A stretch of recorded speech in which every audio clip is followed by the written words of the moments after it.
Once upon a most early time was a Neolithic man. He was not a Jute or an Angle or even a Dravidian, which he might well have been, best beloved, but never mind why. He was a primitive, and he lived cavily in a cave, and he wore very few clothes, and he couldn't read, and he couldn't write, and he didn't want to.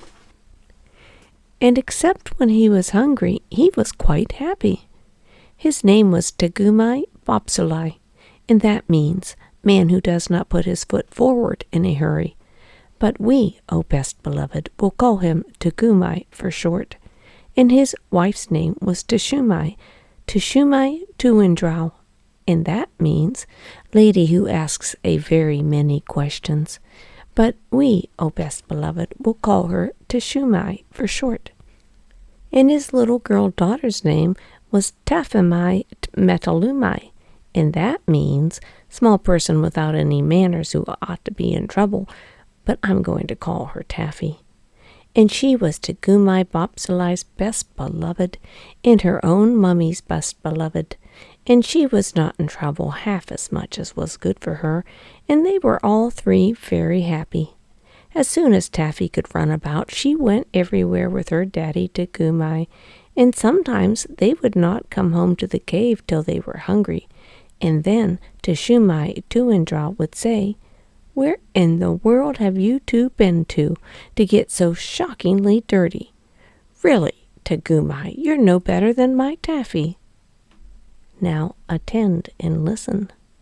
One day, Tegumai Bopsalai went down through the beaver swamp to the Wagai River to spear carpfish for dinner, and Taffy went too. Tegumai's spear was made of wood with shark's teeth at the end, and before he had caught any fish at all, he accidentally broke it clean across by jabbing it down too hard on the bottom of the river. They were miles and miles from home. Of course they had their lunch with them in a little bag, and Tegumai had forgotten to bring any extra spears. "Well, here's a pretty kettle of fish," said Tegumai. "It will take me half the day to mend this." "There's your big black spear at home," said Taffy. "Let me run back to the cave and ask Mummy to give it to me." "It's too far for your fat little legs to run," said Tegumai. "Besides, you might fall into the beaver swamp and be drowned. We must make the best of a bad job." He sat down and took out a little leather mending bag full of reindeer sinews and strips of leather and lumps of beeswax and resin, and began to mend the spear. Taffy sat down too, with her toes in the water and her chin in her hand, and thought very hard. Then she said, "I say, Daddy, it's an awful nuisance that you and I don't know how to write, isn't it? If we did, we could send a message for the new spear." "Taffy," said Tegumai, "how often have I told you not to use slang? Awful isn't a pretty word. But it would be convenient, now that you mention it, if we could write home." Just then a stranger man came along the river, but he belonged to a far tribe, the Tawaras, and he did not understand one word of Tegumai's language. He stood on the bank and smiled at Taffy, because he had a little girl daughter of his own at home. Tegumai drew a hank of deer sinews from his mending bag and began to mend his spear. "Come here," said Taffy. "Do you know where my mummy lives?" And the stranger man said, being, as you know, a Tawara. "Silly," said Taffy, and she stamped her foot, because she saw a shoal of a very big carp go up the river just when her daddy couldn't use his spear. "Don't bother grown-ups," said Tegumai, so busy with his spear mending that he did not turn round. "I aren't," said Taffy. "I only want him to do what I want him to do, and he won't understand."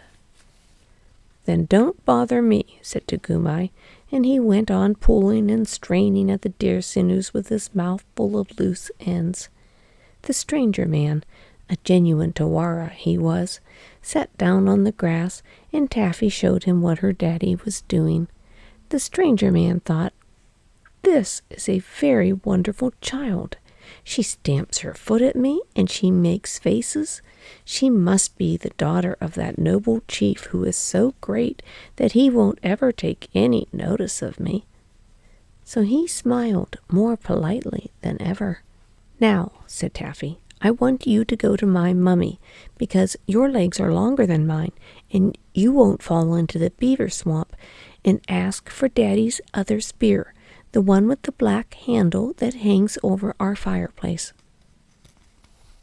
The stranger man, and he was a Tawara, thought, "This is a very, very wonderful child. She waves her arms and she shouts at me, but I don't understand a word of what she says. But if I don't do what she wants, I greatly fear that that haughty chief, man who turns his back on callers, will be angry." He got up and twisted a big flat piece of bark off a birch tree and gave it to Taffy. He did this, best beloved, to show that his heart was as white as the birch bark, and that he meant no harm. But Taffy didn't quite understand. "Oh," said she, "now I see. You want my mummy's living address.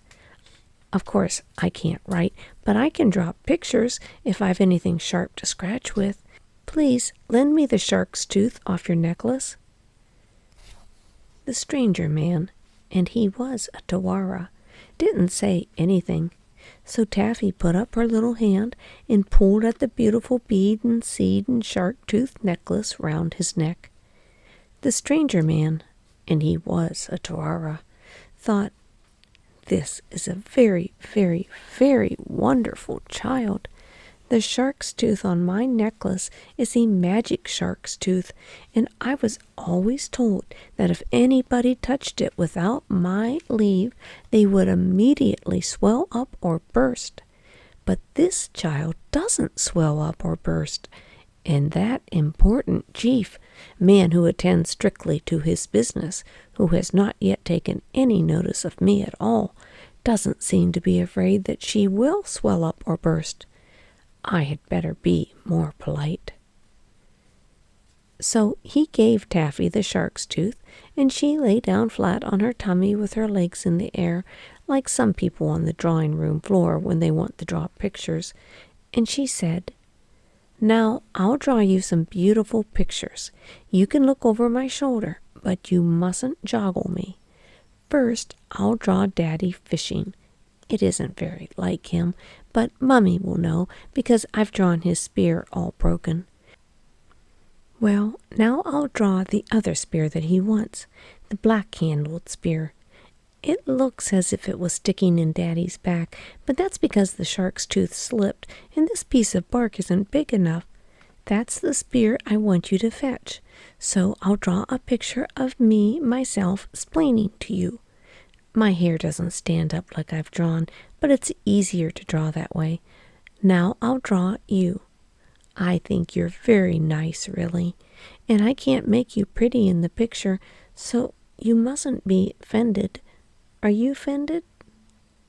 The stranger man, and he was a Tawara, smiled.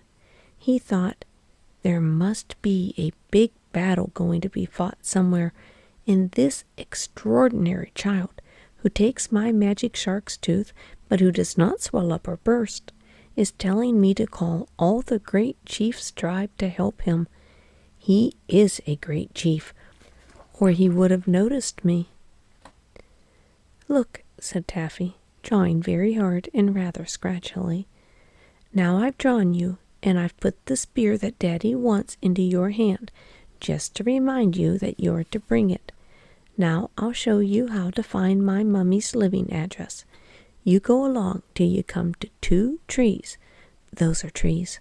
And then you go over a hill. That's a hill. And then you come into a beaver swamp all full of beavers. I haven't put in all the beavers because I can't draw beavers, but I've drawn their heads, and that's all you'll see of them when you cross the swamp. Mind that you don't fall in. Then our cave is just beyond the beaver swamp. It isn't as high as the hills, really, but I can't draw things very small. That's my mummy outside. She is beautiful. She is the most beautifulest mummy there ever was, but she won't be offended when she sees I've drawn her so plain. She'll be pleased of me because I can draw. Now, in case you forget, I've drawn the spear that Daddy wants outside our cave. It's inside, really. But you show the picture to Mummy, and she'll give it to you. I've made her holding up her hands because I know she'll be so pleased to see you. Isn't it a beautiful picture? And do you quite understand? Or shall I explain it again? The stranger man, and he was a Tawara, looked at the picture and nodded very hard. He said to himself, "If I do not fetch this great chief's tribe to help him, he will be slain by his enemies who are coming up on all sides with spears. Now I see why the great chief pretended to not notice me. He feared that his enemies were hiding in the bushes and would see him deliver a message to me. Therefore he turned his back and let the wise and wonderful child draw the terrible picture showing me his difficulties. I will away and get help for him from his tribe." He did not even ask Taffy the road, but raced off into the bushes like the wind, with the birch bark in his hand, and Taffy sat down most pleased. "What have you been doing, Taffy?" said Tugumai. He had mended his spear and was carefully waving it to and fro. "It's a little arrangement of my own, Daddy dear," said Taffy. "If you won't ask me questions, you'll know all about it in a little time, and you'll be surprised. You don't know how surprised you'll be, Daddy. Promise you'll be surprised." "Very well," said Tugumai, and went on fishing. The stranger man, did you know he was a Tawara? Hurried away with the picture, and he ran for some miles, till quite by accident he found Teshumai. She was at the door of her cave, talking to some other Neolithic ladies who had come in to a primitive lunch. Taffy was very like Teshumai, especially about the upper part of her face and the eyes, so the stranger man, always a pure Tawara, smiled politely and handed Teshumai the birch bark. He had run hard, so that he panted, and his legs were scratched with brambles, but he still tried to be polite. As soon as Teshumai saw the picture, she screamed like anything, and she flew at the stranger man. The older Neolithic ladies at once knocked him down and sat on him in a long line of 6, while Teshumai pulled his hair. "It's as plain as the nose on this stranger man's face," she said. "He has stuck my Tugumai full of spears, and frightened poor Taffy so that her hair stands on end, and not content with that, he brings me a horrid picture of how it was done. Just look." She showed the picture to all the Neolithic ladies, sitting patiently on the stranger man. Here is my Tugumai with his arm broken. Here is a spear sticking into his back. Here is a man with a spear ready to throw. Here is another man throwing a spear from a cave. And here are a whole pack of people." They were really Taffy's beavers, but they did rather look like people. "They're coming up behind Tugumai. Isn't it shocking?" "Most shocking," said the Neolithic ladies, and they filled the stranger man's hair with mud, at which he was surprised, and they beat upon the reverberating tribal drums and called together all the chiefs of the tribe of Tugumai, with their hetmans and their dolmens, the neguses, the woons, and called together all the chiefs of the tribe of the Tugumai, with their hetmans and dolmens and neguses and woons and akuns, in addition to warlocks, anjagoks, juju men, bonzes, and the rest, who decided that before they chopped the stranger man's head off, he should instantly lead them down to the river and show them where he had hidden poor Taffy. By this time the stranger man, in spite of being a Tawara, was really annoyed. They had filled his hair quite solid with mud. They had rolled him up and down on knobby pebbles.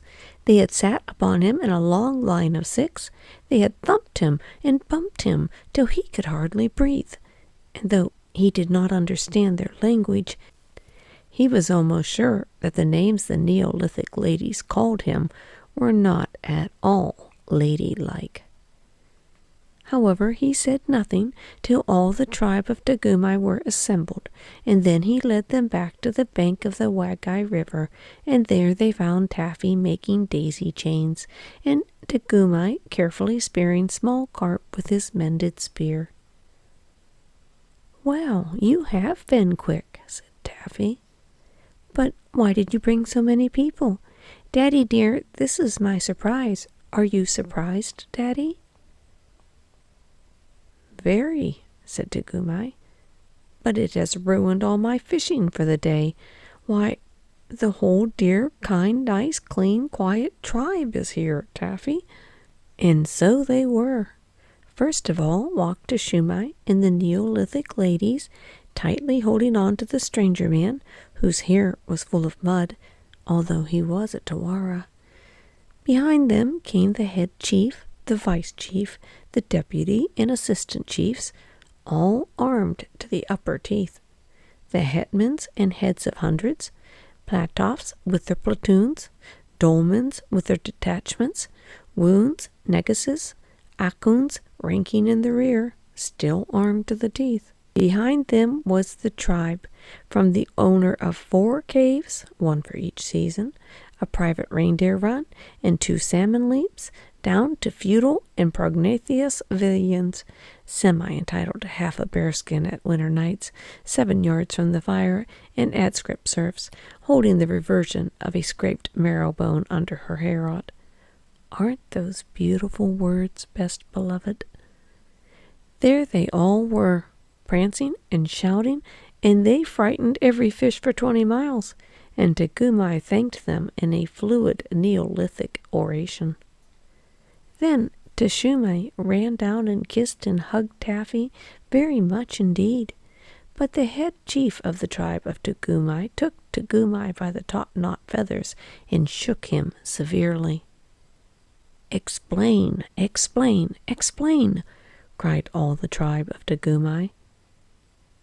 "Goodness sakes alive," said Tagumai, "let go of my hair. Can't a man break his carp spear without the whole countryside descending on him? You're a very interfering people." "I don't believe you brought back my daddy's black-handled spear after all," said Taffy. "And what are you doing to my nice stranger man?"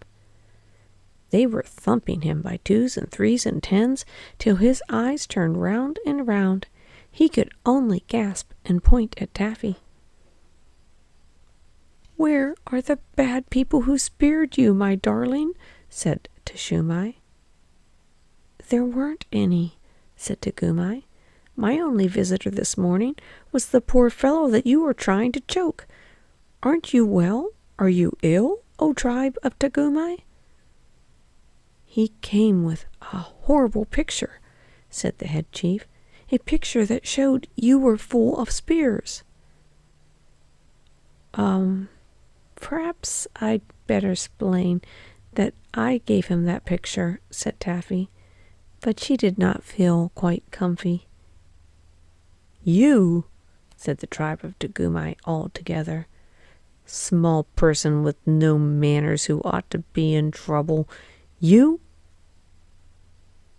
"Taffy, dear, I'm afraid we're in for a little trouble," said her daddy, and put his arm around her, so she didn't care. "Explain, explain, explain," said the head chief of the tribe of Tagumai as he hopped on 1 foot. "I wanted the stranger man to fetch Daddy's spear, so I draughted it," said Taffy. "There wasn't lots of spears. there was only one spear. I drawed it 3 times to make sure. I couldn't help it looking as if it stuck into Daddy's head. There wasn't much room on the birch bark, and those things that Mummy called bad people are my beavers. I drawed them to show him the way through the swamp, and I drawed Mummy at the mouth of the cave looking pleased, because he is a nice stranger man, and I think you are the stupidest people in the world, said Taffy. He is a very nice man. Why have you filled his hair with mud? Wash him. Nobody said anything at all for a long time, till the head chief laughed. Then the stranger man, who was at least a Tawara, laughed too. Then Tagumai laughed till he fell down flat on the bank. Then all the tribe laughed more and worse and louder. The only people who did not laugh were Teshumai and all the Neolithic ladies. They were very polite to all their husbands and said, "Idiot," ever so often. Then the head chief of the tribe of Tagumai cried and said and sang, "Oh, small person without any manners who ought to be in trouble, you've hit upon a great invention." "I didn't intend to. I only wanted Daddy's black-handled spear," said Taffy. "Never mind. It is a great invention, and some day men will call it writing. At present it's only pictures, and as we have seen today, pictures are not always properly understood. But a time will come, O babe of Tagumai, when we shall make letters, all 26 of them, and we shall be able to read as well as to write, and then we shall always say exactly what we mean without any mistakes. Let the Neolithic ladies wash the mud out of the stranger's hair."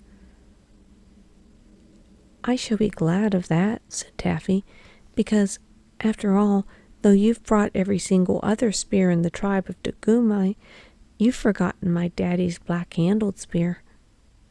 Then the head chief cried and said and sang, "Taffy dear, the next time you write a picture letter, you better send a man who can talk our language with it to explain what it means. I don't mind it myself because I am a head chief, but it's very bad for the rest of the tribe of Tagumai, and, as you can see, it surprised the stranger." Then they adopted the stranger man, a genuine Tawara of Tuwar, into the tribe of Tagumai, because he was a gentleman, and he did not make a fuss about the mud that the Neolithic ladies put into his hair. But from that day to this, and I suppose it's all Taffy's fault, very few little girls have ever liked learning to read or write. Most of them prefer to draw pictures and play about with their daddies, just like Taffy.